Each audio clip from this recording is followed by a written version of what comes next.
জনপ্রিয় সঙ্গীতশিল্পী মনির খান তার গাওয়া গান সব মহলেই সমান জনপ্রিয়। তবে গত প্রায় ১৬ বছর তিনি ছিলেন কালো তালিকাভুক্ত।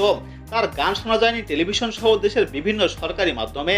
পট পরিবর্তন ও নিজের বঞ্চিত হওয়ার বিষয়ে কথা বলেছেন তিনবার জাতীয় চলচ্চিত্র পুরস্কার প্রাপ্ত এই শিল্পী।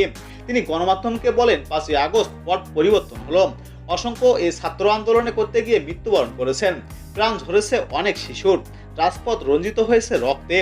আমার সংস্কৃতিকর্মী সাধারণ মানুষ, সন্তান হারানো পিতামাতা সবারই পরিবারের রাস্তায় নেমে পড়েছে, যার ফলে পতন হয়েছে এই সরকারের।